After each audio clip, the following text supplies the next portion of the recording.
Kuki Zo Council Amisahada Memorandum Pisinkre, Meitei Singga Punba hingminaba ngamloi, Kuki Zo gi apex body ama oiba Kuki Zo Council, KZC Union Home Minister Amisahada akanana memorandum ama pisinkre, memorandum asi Churachandpur District Headquarters the Miyam gi oiba rally ama pangthokraba matungda Churachandpur gi DC ki khutangda pisinkebani hari, KZC makhlgi ahanba demand oiba separate administration gi makada athuba matamda political solution ama puraknaba amuk hana taksinke, loinana memorandum aduda maru oina palliba wafamdi buffer zone singda Meitei IDP sing amuk hana thamba amasung lambi thong semgatpa thingba asina lamdam asigi ingtapa amasung security da kanwasai thengpiri, Meitei ga punna hingminaba asi oithoklaroi, maram aduna political solution ama pibiyu haiba wafam yauri hairi. Kuki legislature singna Manipur lengak sembada yauningdrabadi MLA dagi resign tawgadabani Thadou NP Manipur, Thadou NP Manipur TIM na Manipur lengak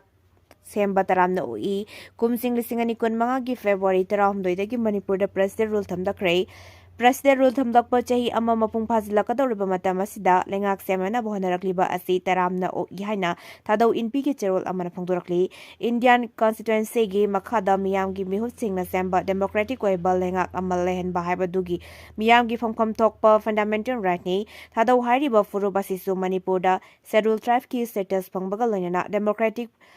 process sarug yariba lona yaba furup amani SLMB constituency mapandi scheduled tribe reserve Sydney adumoina Kuki furuki Meitei Singna Hills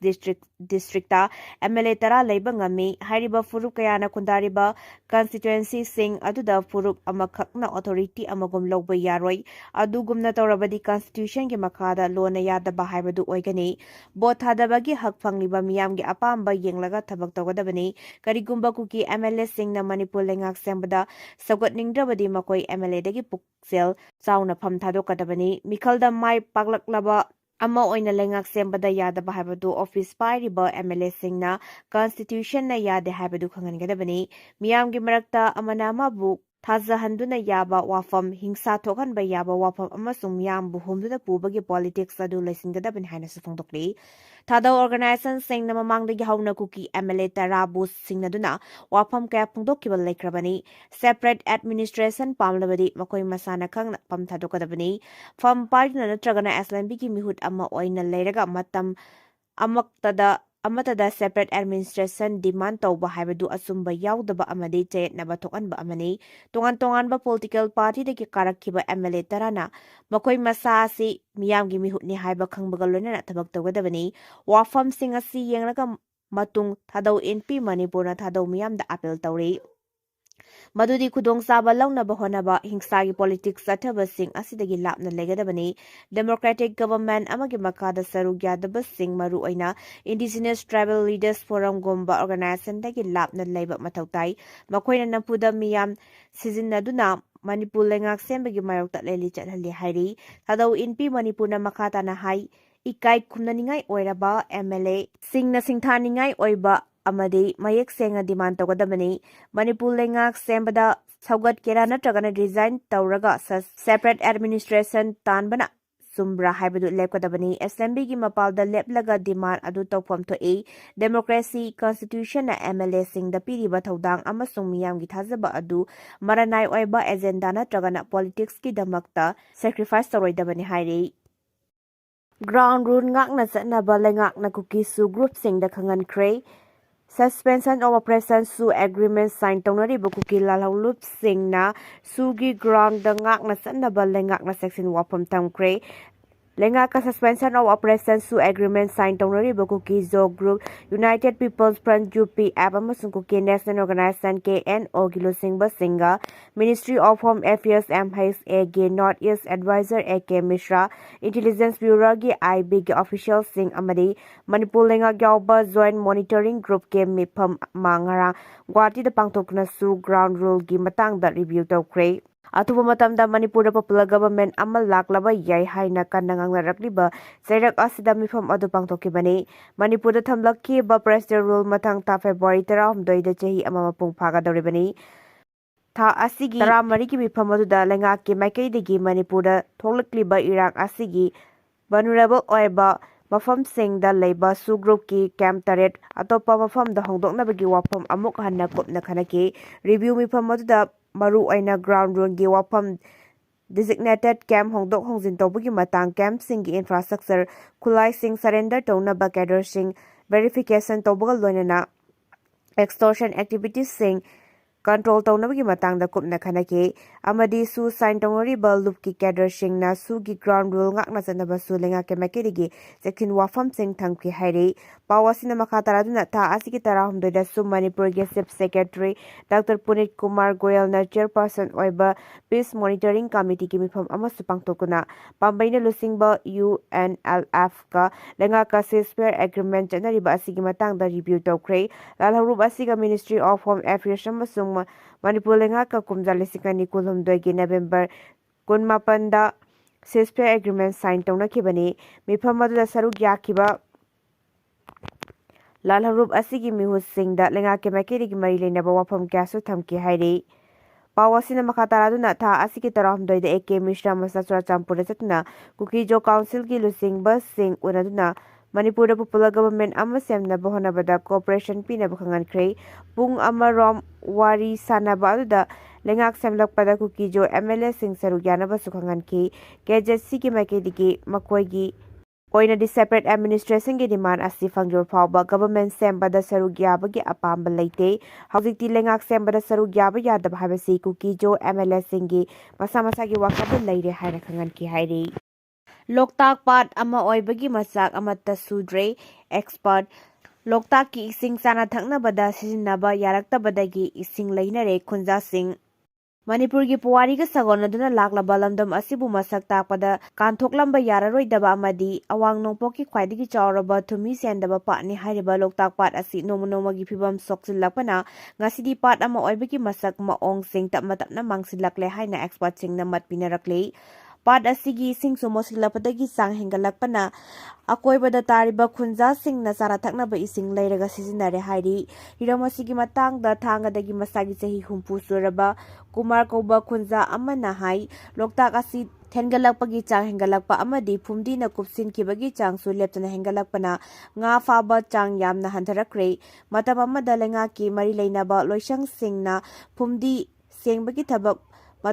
ꯃꯇꯝꯒꯤ ꯑꯣꯏꯅ ꯄꯥꯏꯈꯠꯂꯝꯕ ꯑꯗꯨꯁꯨ ꯂꯦꯞꯈ꯭ꯔꯦ꯫ ꯐꯨꯝꯗꯤ ꯁꯦꯡꯕꯒꯤ ꯊꯕꯛ ꯑꯁꯤ ꯃꯇꯝ ꯆꯥꯅ ꯄꯥꯏꯈꯠꯄꯤꯗ꯭ꯔꯕꯗꯤ ꯂꯣꯛꯇꯥꯛ ꯑꯁꯤ ꯃꯥꯡꯈꯤꯕ ꯌꯥꯕꯒꯤ ꯐꯤꯚꯝ ꯐꯥꯎꯕ ꯂꯩꯔꯦ꯫ ꯄꯥꯠꯌꯥꯏꯗ ꯇꯥꯕ ꯃꯤꯌꯥꯝꯒꯤ ꯃꯄꯨꯡ ꯑꯣꯏꯕ ꯁꯤꯟꯐꯝ ꯑꯁꯤ ꯄꯥꯠꯇ ꯀꯨꯝꯗꯨꯅ ꯉꯥ ꯐꯥꯕ ꯑꯣꯏꯔꯝꯕꯅꯤ꯫ ꯑꯗꯨꯕꯨ ꯍꯧꯖꯤꯛꯇꯤ ꯉꯥ ꯅꯤꯡꯊꯤꯅ ꯐꯥꯈꯤꯗꯕꯅꯤꯅ ꯐ꯭ꯂꯣꯇꯤꯡ ꯔꯤꯖꯣꯔꯠ ꯁꯥꯗꯨꯅ ꯁꯦꯜ ꯇꯥꯟꯅꯕ ꯍꯣꯠꯅꯔꯦ꯫ ꯃꯁꯤꯒꯤꯁꯨ ꯃꯊꯛꯇ ꯄꯥꯠꯌꯥꯒꯤ ꯈꯨꯟꯖꯥꯁꯤꯡꯅ ꯆꯥꯅ ꯊꯛꯅꯕ ꯌꯥꯎꯅ ꯍꯤꯔꯝ ꯈꯨꯗꯤꯡꯃꯛꯇ ꯂꯣꯛꯇꯥꯛ ꯄꯥꯠꯀꯤ ꯏꯁꯤꯡ ꯑꯁꯤ ꯃꯔꯥꯡ ꯀꯥꯏꯅ ꯁꯤꯖꯤꯟꯅꯔꯝꯕꯅꯤ꯫ ꯑꯗꯨꯕꯨ ꯍꯧꯖꯤꯛꯇꯤ ꯄꯥꯠꯀꯤ ꯏꯁꯤꯡ ꯑꯁꯤ ꯊꯛꯅ ꯆꯥꯅꯕꯒꯤ ꯁꯤꯖꯤꯟꯅꯕꯗ ꯃꯅꯝ ꯅꯝꯊꯤꯕꯇ ꯅꯠꯇꯅ ꯑꯅꯥ ꯑꯌꯦꯛ ꯀꯌꯥꯁꯨ ꯌꯥꯎꯔꯛꯄꯗꯒꯤ ꯏꯁꯤꯡ ꯂꯩꯔꯒ ꯑꯣꯏꯅ ꯁꯤꯖꯤꯟꯅꯔꯦ꯫ ꯊꯥꯡꯒꯗ ꯏꯁꯤꯡ ꯂꯤꯇꯔ 1,000ꯗ ꯂꯨꯄꯥ 500 ꯐꯥꯎꯕꯒꯤ ꯆꯥꯡꯗ ꯂꯩꯔꯦ ꯍꯥꯏꯅꯁꯨ ꯃꯍꯥꯛꯅ ꯃꯈꯥ ꯇꯥꯔꯤ꯫ ꯂꯣꯛꯇꯥꯛ ꯄꯥꯠꯀꯤ ꯍꯧꯖꯤꯛ ꯑꯣꯏꯔꯛꯂꯤꯕ ꯐꯤꯚꯝ ꯑꯁꯤꯒꯤ ꯃꯇꯥꯡꯗ ꯑꯦꯟꯚꯥꯏꯔꯣꯟꯃꯦꯟꯇꯦꯂꯤꯁꯠ ꯔꯥꯖꯦꯁ ꯁꯥꯂꯥꯝꯅ ꯍꯥꯏ ꯂꯣꯛꯇꯥꯛ ꯄꯥꯠꯀꯤ ꯄꯥꯛ ꯆꯥꯎꯕ ꯑꯁꯤ ꯍꯧꯈꯤꯕ ꯆꯍꯤ ꯈꯔ ꯑꯁꯤꯗ ꯍꯥꯏꯅꯤꯡꯉꯥꯏ ꯂꯩꯇꯅ ꯍꯟꯊꯔꯦ꯫ ꯑꯣꯐꯤꯁꯤꯌꯦꯜ ꯔꯦꯀꯣꯔꯗꯀꯤ ꯃꯇꯨꯡ ꯏꯟꯅ ꯍꯧꯈꯤꯕ ꯀꯨꯝꯖꯥ 1970ꯗ ꯂꯣꯛꯇꯥꯛꯀꯤ ꯄꯥꯠ ꯆꯥꯎꯕ ꯑꯁꯤ ꯁ꯭ꯀ꯭ꯋꯥꯔ ꯀꯤꯃꯤ 289 ꯑꯣꯏꯔꯝꯃꯤ꯫ ꯑꯗꯨꯕꯨ ꯍꯧꯖꯤꯛꯇꯤ LDAꯒꯤ ꯔꯤꯄꯣꯔꯠ ꯃꯇꯨꯡ ꯏꯟꯅ ꯁ꯭ꯀ꯭ꯋꯥꯔ ꯀꯤꯃꯤ 236ꯇ ꯍꯟꯊꯈ꯭ꯔꯦ꯫ ꯄꯥꯠ ꯑꯁꯤꯕꯨ ꯌꯣꯛꯈꯠꯅꯕ ꯐꯨꯝꯗꯤ ꯁꯦꯡꯕ ꯂꯨꯄꯥ ꯀ꯭ꯔꯣꯔ 200 ꯊꯥꯗꯈ꯭ꯔꯕꯁꯨ ꯃꯁꯛ ꯊꯣꯛꯄ ꯑꯍꯣꯡꯕ ꯑꯃꯠꯇ ꯎꯕ ꯐꯪꯗ꯭ꯔꯤ꯫ ꯃꯁꯤꯁꯨ ꯃꯊꯛꯇ ꯄꯥꯠ ꯑꯁꯤꯒꯤ ꯆꯞ ꯆꯥꯕ ꯕꯥꯎꯟꯗꯔꯤ ꯗꯤꯃꯥꯔꯀꯦꯁꯟ ꯍꯧꯖꯤꯛ ꯐꯥꯎꯕ ꯇꯧꯗꯅ ꯂꯩꯔꯤ꯫ ꯃꯁꯤꯅ ꯃꯔꯝ ꯑꯣꯏꯔꯒ ꯃꯤꯑꯣꯏ ꯀꯌꯥꯅ ꯃꯅꯤꯡ ꯃꯈꯥ ꯇꯝꯅ ꯄꯥꯠ ꯑꯁꯤꯗ ꯂꯝ ꯈꯣꯞꯆꯤꯜꯂꯤ꯫ ꯑꯁꯤꯒꯨꯝꯕ ꯐꯤꯚꯝ ꯑꯁꯤ ꯃꯈꯥ ꯇꯥꯅ ꯑꯗꯨꯃꯛ ꯆꯠꯊꯔꯕꯗꯤ ꯂꯣꯛꯇꯥꯛ ꯑꯁꯤ ꯆꯍꯤ 10ꯒꯤ ꯃꯇꯨꯡꯗꯗꯤ ꯄꯥꯠꯊꯤ ꯀꯣꯝꯊꯤ ꯑꯃ ꯑꯣꯏꯅ ꯂꯩꯔꯒꯅꯤ꯫ ꯑꯩꯈꯣꯏꯒꯤ ꯏꯔꯜ ꯑꯣꯏꯔꯒ ꯆꯍꯤ ꯂꯤꯁꯤꯡ ꯀꯌꯥ ꯂꯥꯛꯂꯤꯕ ꯂꯣꯛꯇꯥꯛ ꯄꯥꯠꯇꯨꯗꯤ ꯂꯩꯔꯔꯣꯏ꯫ ꯅꯥꯀꯜ ꯑꯃꯔꯣꯝꯗ ꯍꯧꯈꯤꯕ ꯀꯨꯝꯖꯥ 2020ꯗꯒꯤ ꯀꯣꯚꯤꯗ ꯂꯥꯏꯆꯠ ꯂꯥꯛꯈ꯭ꯔꯕ ꯃꯇꯨꯡꯗ ꯂꯣꯛꯇꯥꯛ ꯄꯥꯠꯇ ꯐ꯭ꯂꯣꯇꯤꯡ ꯍꯣꯝꯁ꯭ꯇꯦ ꯀꯌꯥꯃꯔꯨꯝ ꯁꯦꯝꯒꯠꯇꯨꯅ ꯆꯂꯥꯏꯔꯛꯈꯤꯕꯅꯤ꯫ ꯑꯗꯨꯕꯨ ꯃꯁꯤ ꯔꯥꯝꯁꯥꯔ ꯁꯥꯏꯠ ꯑꯃ ꯑꯣꯏꯔꯕ ꯂꯣꯛꯇꯥꯛ ꯄꯥꯠ ꯑꯁꯤ ꯍꯦꯟꯅ ꯁꯣꯛꯆꯤꯜꯂꯛꯅꯕꯒꯤ ꯃꯆꯥꯛ ꯑꯣꯏ ꯍꯥꯏꯕꯇ ꯅꯠꯇꯅ ꯂꯣꯛꯇꯥꯛ ꯀꯟꯖꯔꯕꯦꯁꯟ ꯑꯦꯛꯁꯟꯅꯆꯤꯡꯕ ꯇꯣꯉꯥꯟ ꯇꯣꯉꯥꯟꯕ ꯂꯣꯁꯤꯡꯒꯤ ꯋꯥꯡꯃꯗꯅꯤ ꯍꯥꯏꯗꯨꯅ LDAꯅ ꯇꯛꯊꯣꯛꯈꯤꯕ ꯂꯩꯈ꯭ꯔꯕꯅꯤ꯫ ꯃꯁꯤꯒꯤ ꯃꯇꯨꯡꯗ ꯍꯟꯗꯛ ꯊꯣꯛꯂꯤꯕ ꯏꯔꯥꯡ ꯑꯁꯤꯒꯤ ꯐꯤꯚꯝ ꯈꯔ ꯃꯈꯩ ꯐꯒꯠꯂꯛꯄ ꯑꯁꯤꯗ ꯃꯥꯏꯀꯩ ꯑꯁꯣꯝꯒꯤ ꯃꯤꯌꯥꯝꯒꯤ ꯁꯦꯟꯗꯥꯟ ꯂꯝꯕꯤ ꯑꯃ ꯑꯣꯏꯅ ꯄꯥꯛꯇꯛꯅꯅ ꯍꯣꯝꯁ꯭ꯇꯦ ꯑꯃ ꯁꯥꯒꯠꯇꯨꯅ ꯆꯂꯥꯏꯅꯔꯤ꯫ ꯍꯣꯝꯁ꯭ꯇꯦ ꯑꯁꯤ ꯍꯟꯗꯛꯇꯤ ꯍꯥꯟꯅꯒ ꯈꯔ ꯃꯈꯩ ꯃꯥꯟꯅꯗꯕ ꯃꯑꯣꯡꯗ ꯒꯥꯏꯗꯂꯥꯏꯟ ꯀꯌꯥꯃꯔꯨꯝ ꯁꯦꯝꯂꯒ ꯆꯂꯥꯏꯕ ꯊꯦꯡꯅꯔꯤ꯫ ꯂꯣꯏꯅꯅ ꯃꯤꯌꯥꯝꯅ ꯀꯣꯏꯅ ꯑꯃꯗꯤ ꯑꯍꯤꯡ ꯌꯥꯔꯦꯛꯅꯕꯒꯤ ꯆꯥꯡꯁꯨ ꯂꯦꯞꯇꯅ ꯍꯦꯟꯒꯠꯂꯛꯂꯤ ꯍꯥꯏꯔꯤ꯫ ꯁꯨ ꯀꯦꯗꯔꯁꯤꯡ ꯏꯟꯗꯤꯌꯥ ꯂꯩꯉꯥꯛꯅ ꯈꯨꯗꯛꯇ ꯈꯨꯠꯂꯥꯏ ꯊꯥꯗꯣꯛꯍꯟꯒꯗꯕꯅꯤ ꯊꯥꯗꯧ ꯍ꯭ꯌꯨꯃꯦꯟ ꯔꯥꯏꯠꯁ ꯑꯦꯗꯚꯣꯀꯦꯁꯤ ꯁꯦꯟꯇ꯭ꯔꯦꯜ ꯒꯚꯔꯟꯃꯦꯟꯠꯀ ꯁꯁꯄꯦꯟꯁꯟ ꯑꯣꯐ ꯑꯣꯄꯔꯦꯁꯟ ꯁꯨ ꯑꯦꯒ꯭ꯔꯤꯃꯦꯟꯠ ꯁꯥꯏꯟ ꯇꯧꯅꯔꯤꯕ ꯀꯨꯀꯤ ꯂꯥꯂꯧꯔꯨꯞꯁꯤꯡꯒꯤ ꯀꯦꯗꯔꯁꯤꯡ ꯈꯨꯗꯛꯇ ꯈꯨꯠꯂꯥꯏ ꯊꯥꯗꯣꯛꯍꯟꯕꯒ ꯂꯣꯏꯅꯅ ꯏꯔꯦꯡ ꯅꯥꯒꯥꯗ ꯑꯦꯇꯦꯛ ꯆꯠꯊꯈꯤꯕ ꯀꯦꯗꯔꯁꯤꯡ ꯐꯥꯗꯨꯅ ꯃꯈꯣꯏꯒꯤ ꯃꯊꯛꯇ ꯑꯦꯛꯁꯟ ꯂꯧꯈꯠꯀꯗꯕꯅꯤ ꯍꯥꯏꯅ ꯊꯥꯗꯧ ꯍ꯭ꯌꯨꯃꯦꯟ ꯔꯥꯏꯠꯁ ꯑꯦꯗꯚꯣꯀꯦꯁꯤ (THRꯅ ꯏꯟꯗꯤꯌꯥ ꯒꯚꯔꯟꯃꯦꯟꯠꯇ ꯇꯛꯁꯤꯜꯂꯛꯂꯤ꯫ THRꯅ ꯊꯥꯗꯣꯔꯛꯄ ꯆꯦꯔꯣꯜ ꯑꯃꯅ ꯊꯥ ꯑꯁꯤꯒꯤ 19ꯒꯤ ꯅꯨꯃꯤꯗꯥꯡꯗ ꯒꯚꯔꯟꯃꯦꯟꯠꯀ ꯁꯨ ꯑꯦꯒ꯭ꯔꯤꯃꯦꯟꯠ ꯈꯨꯌꯦꯛ ꯄꯤꯅꯕꯗ ꯌꯥꯎꯔꯤꯕ ꯀꯨꯀꯤ ꯂꯥꯂꯧꯔꯨꯞ KNFꯒꯤ ꯀꯦꯗꯔꯅꯤ ꯆꯤꯡꯅꯕꯁꯤꯡꯅ ꯏꯔꯦꯡ ꯅꯥꯒꯥ ꯚꯤꯂꯦꯖꯀꯤ ꯈꯨꯜꯒꯤ ꯒꯦꯠꯇ ꯑꯃꯥꯡ ꯑꯇꯥ ꯊꯣꯛꯍꯟꯕꯗ ꯅꯠꯇꯅ ꯈꯨꯜ ꯑꯁꯤꯒꯤ ꯃꯦꯃꯣꯔꯤꯌꯦꯜ ꯁ꯭ꯇꯣꯟꯗ "ꯀꯨꯀꯤ ꯂꯦꯟꯗ" ꯑꯃꯗꯤ "ꯁ꯭ꯇꯦ ꯑꯋꯦ" ꯍꯥꯏꯕ ꯋꯥꯍꯩ ꯏꯁꯤꯜꯂꯝꯈꯤꯕ ꯊꯧꯑꯣꯡ ꯑꯀꯟꯕ ꯃꯑꯣꯡꯗ ꯀꯟꯗꯦꯝ ꯇꯧꯔꯛꯂꯤ꯫ ꯁꯨꯒꯤ ꯒ꯭ꯔꯥꯎꯟ ꯔꯨꯜ ꯅꯤꯡꯊꯤꯅ ꯉꯥꯛꯅ ꯆꯠꯅꯕ ꯆꯞ ꯆꯥꯕ ꯃꯦꯀꯥꯅꯤꯖꯝ ꯑꯃꯗꯤ ꯏꯝꯄ꯭ꯂꯤꯃꯦꯟꯠ ꯇꯧꯕꯒ ꯂꯣꯏꯅꯅ ꯌꯦꯜꯂꯧ ꯀꯝꯃ꯭ꯌꯨꯅꯤꯇꯤꯁꯤꯡꯕꯨ ꯉꯥꯛ-ꯁꯦꯟꯅꯕ ꯅ꯭ꯌꯨꯇ꯭ꯔꯦꯜ ꯑꯣꯏꯕ ꯁꯦꯀ꯭ꯌꯨꯔꯤꯇꯤ ꯐꯣꯔꯁ ꯊꯝꯒꯗꯕꯅꯤ꯫ ꯏꯟꯗꯤꯌꯥ ꯂꯩꯉꯥꯛꯅ ꯁꯨ ꯀꯦꯗꯔꯁꯤꯡꯅ ꯐꯣꯡꯅ ꯅꯣꯡꯃꯩ ꯄꯥꯏꯗꯨꯅ ꯆꯠꯊꯣꯛ-ꯆꯠꯁꯤꯟ ꯇꯧꯔꯤꯕ ꯑꯁꯤ ꯊꯤꯡꯗꯨꯅ ꯃꯈꯣꯏꯕꯨ ꯈꯨꯗꯛꯇ ꯈꯨꯠꯂꯥꯏ ꯊꯥꯗꯣꯛꯍꯟꯒꯗꯕꯅꯤ ꯑꯃꯗꯤ ꯏꯔꯦꯡ ꯅꯥꯒꯥ ꯃꯤꯌꯥꯝꯗ ꯑꯦꯇꯦꯛ ꯇꯧꯈꯤꯕ ꯊꯧꯑꯣꯡ ꯑꯗꯨꯗ ꯆꯦꯟꯅꯕ ꯀꯦꯗꯔꯁꯤꯡ ꯐꯥꯗꯨꯅ ꯃꯈꯣꯏꯒꯤ ꯃꯊꯛꯇ ꯆꯞ ꯆꯥꯕ ꯑꯦꯛꯁꯟ ꯂꯧꯒꯗꯕꯅꯤ ꯍꯥꯏꯅꯁꯨ ꯇꯛꯁꯤꯜꯂꯛꯂꯤ꯫ ꯆꯦꯔꯣꯜ ꯑꯁꯤꯅ ꯃꯈꯥ ꯇꯥꯔꯗꯨꯅ ꯃꯅꯤꯄꯨꯔꯅ ꯏꯟꯗꯤꯌꯥꯗ ꯍꯦꯛ ꯇꯤꯟꯈꯤꯕꯗꯒꯤ ꯂꯝꯗꯝ ꯑꯁꯤꯒꯤ ꯌꯦꯜꯂꯧ ꯐꯨꯔꯨꯞꯀꯤ ꯃꯤꯑꯣꯏ ꯀꯌꯥ ꯏꯟꯗꯤꯌꯥꯒꯤ ꯅꯝꯊꯥꯛ ꯂꯥꯟꯒ ꯊꯨꯗꯨꯅ ꯑꯋꯥꯕ ꯀꯌꯥ ꯈꯥꯡꯗꯨꯅ ꯂꯥꯛꯂꯤꯕ ꯑꯁꯤ ꯍꯦꯟꯃꯟꯈ꯭ꯔꯦ꯫ ꯀꯨꯝꯖꯥ 1997ꯗ ꯏꯟꯗꯤꯌꯥꯗ ꯄꯨꯟꯗ꯭ꯔꯤꯉꯩꯒꯤ ꯃꯃꯥꯡꯗ ꯅꯤꯡꯇꯝꯅ ꯃꯅꯤꯄꯨꯔꯤꯁꯤꯡ ꯗꯤꯒꯅꯤꯇꯤ ꯑꯃꯒ ꯂꯣꯏꯅꯅ ꯍꯤꯡꯂꯝꯕꯅꯤ ꯍꯥꯏꯅꯁꯨ ꯐꯣꯡꯗꯣꯔꯛꯂꯤ꯫ ꯏꯔꯦꯡ ꯅꯥꯒꯥ ꯈꯨꯜꯒꯤ ꯄꯣꯠꯂꯝ ꯀꯌꯥ ꯑꯃꯥꯡ ꯑꯇꯥ ꯊꯣꯛꯍꯟꯕꯇ ꯅꯠꯇꯅ ꯈꯨꯜꯒꯤ ꯆꯤꯌꯔꯃꯦꯟꯗ KNFꯒꯤ ꯀꯦꯗꯔꯅꯤ ꯍꯥꯏꯕ ꯇꯥꯏꯒꯔ ꯀꯧꯕ ꯃꯤꯑꯣꯏ ꯑꯃ ꯍꯥꯠꯀꯅꯤ ꯍꯥꯏꯅ ꯀꯤꯍꯜꯂꯛꯈꯤꯕ ꯊꯧꯑꯣꯡ ꯑꯗꯨꯒꯤ ꯃꯥꯌꯣꯛꯇ ꯈꯨꯟꯖꯥꯁꯤꯡꯅ ꯉꯁꯤ ꯐꯥꯎꯕ ꯏꯔꯦꯡ ꯔꯣꯗ ꯊꯤꯡꯕꯒꯤ ꯈꯣꯡꯖꯪ ꯆꯪꯁꯤꯟꯗꯨꯅ ꯂꯥꯛꯂꯤ꯫ ꯃꯁꯤꯒꯤ ꯃꯊꯛꯇ ꯖꯣꯏꯟꯠ ꯇ꯭ꯔꯥꯏꯕ ꯀꯥꯎꯟꯁꯤꯜ JTCꯅ ꯏꯔꯦꯡ ꯅꯥꯒꯥ ꯊꯧꯗꯣꯛꯀꯤ ꯃꯇꯥꯡꯗ ꯌꯥꯁꯤꯟꯅꯕ ꯑꯃ ꯄꯨꯔꯛꯇ꯭ꯔꯤꯕ ꯐꯥꯎꯕ JTCꯒꯤ ꯖꯨꯔꯤꯗꯤꯛꯁꯟ ꯃꯅꯨꯡꯗ ꯀꯨꯀꯤ ꯆꯪꯂꯛꯄꯗ ꯑꯊꯤꯡꯕ ꯊꯝꯕꯒ ꯂꯣꯏꯅꯅ ꯀꯨꯀꯤꯁꯤꯡꯒꯤ ꯃꯊꯛꯇ ꯅꯟ-ꯀꯣꯑꯣꯄꯔꯦꯁꯟꯒꯤ ꯈꯣꯡꯖꯪ ꯂꯥꯟꯊꯣꯛꯄ ꯂꯩꯈ꯭ꯔꯕꯅꯤ꯫